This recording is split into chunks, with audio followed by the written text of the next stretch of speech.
flat blade of the spear. Ubelashon las. Rashi gives us a French word. Maybe it works for some of you. Lama.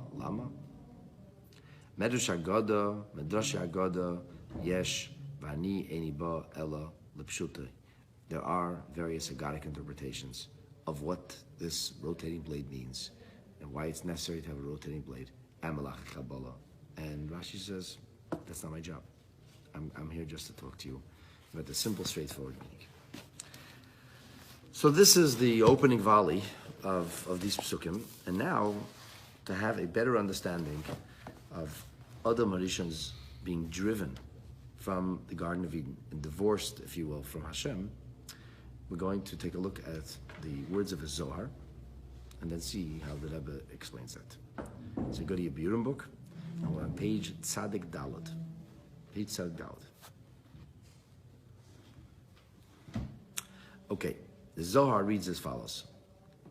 Vayigoresh es ha'adam. The person was driven out. Literally, vayigoresh means divorced. That's the term for divorce. So what does it mean, vayigoresh es ha'adam? Omar Rabbi Elazar. Rabbi Elazar said, Lo yodaino man ovid terichon leman. We don't yet know who divorced who. Ikut shebricha of a trichon la'adam. Did God divorce the first human, Eloi, or not?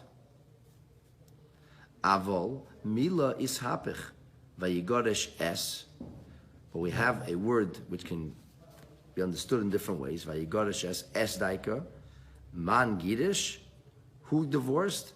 Es ha'adam. Who divorced? The person divorced. Ha'adam vada girish es.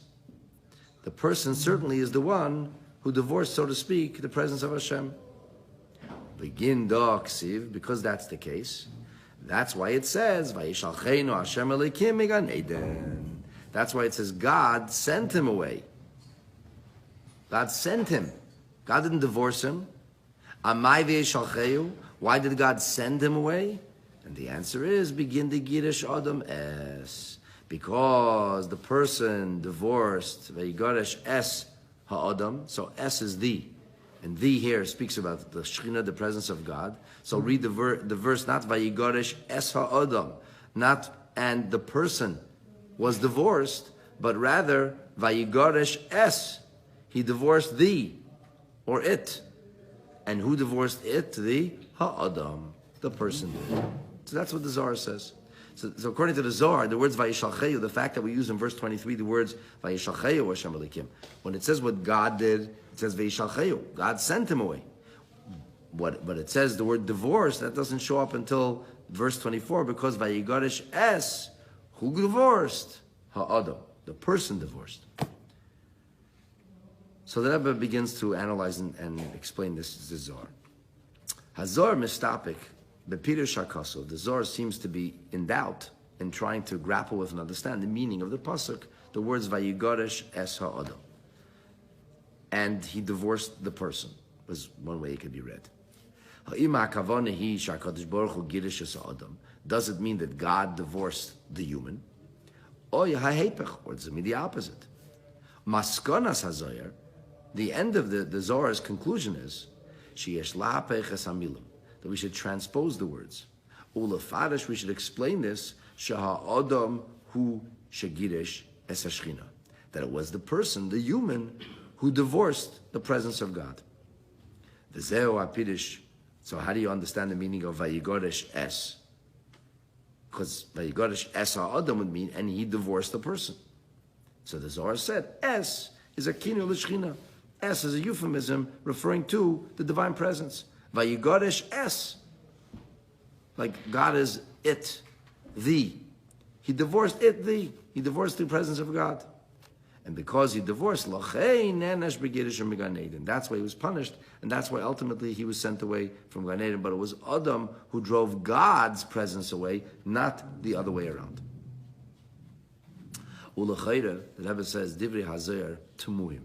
The words of the Zohar are actually a little bit shocking. They're very, very, astonishing. It's very clear. It's very clear when you read this verse straightforwardly that God is driving the human being out of Garden of Eden. It's very clear. We read verse 23 together. We read verse 24 together. We looked at what various Mefarshim say, and there's no question that God drove Adam out of Gan Eden. That's what happens. Verse 23 and in verse 24. It's a continuation. So why the Zohar seems to force an interpretation which is not what it actually says. And Zohar is like it's forcing something. It's not the Pshuta Shel Mikra. It's not the way these verses are read. It's just not. It's not how it is. So why does the Zohar do that? V'yesh lefarish. So here's the Rebbe's explanation as to why the Zohar seems to choose to twist the words or to present the words in a non-literal iteration. Bavadai, the Rebbe suggests beyond any shadow of a doubt, ein hazoyar balachalek al mashmor sepshuta.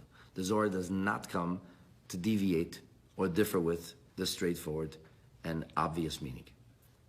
Certainly, everybody knows the pasuk says Shakadosh Baruch Hu girish es Adam megan Eden.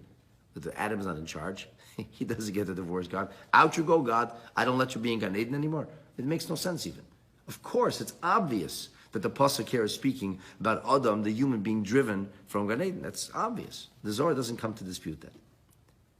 V'divrei hazor amurim, the words of the Zohar are stated, loy biyachas la'etzam hagirush, not to the actual driving that took place here. Elo, rather, biyachas legoyrim legirush zeh. The question is, what was the cause for all of this? All right, what does that mean? So the Rebbe explains. Bir hadvar. Be'oinshei haTorah matzinu shnei sugim. When it comes to punishment, and there's a fair bit of punishment in Torah, there are two kinds. Yeshnam oinshim sheim teitzah tivis shel hachet. There is sometimes a punishment which is not really a punitive measure as much as it's a consequence. Kach, that is to say, shebemaise ha'avera mevi ha'adam al atzmei es ha'einish.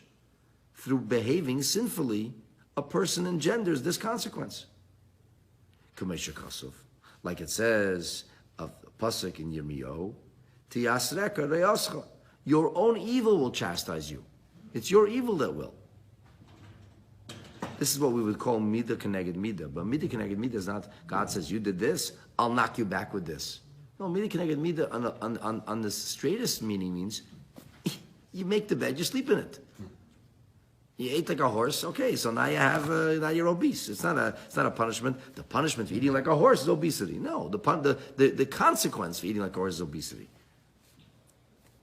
So that's one kind of einish.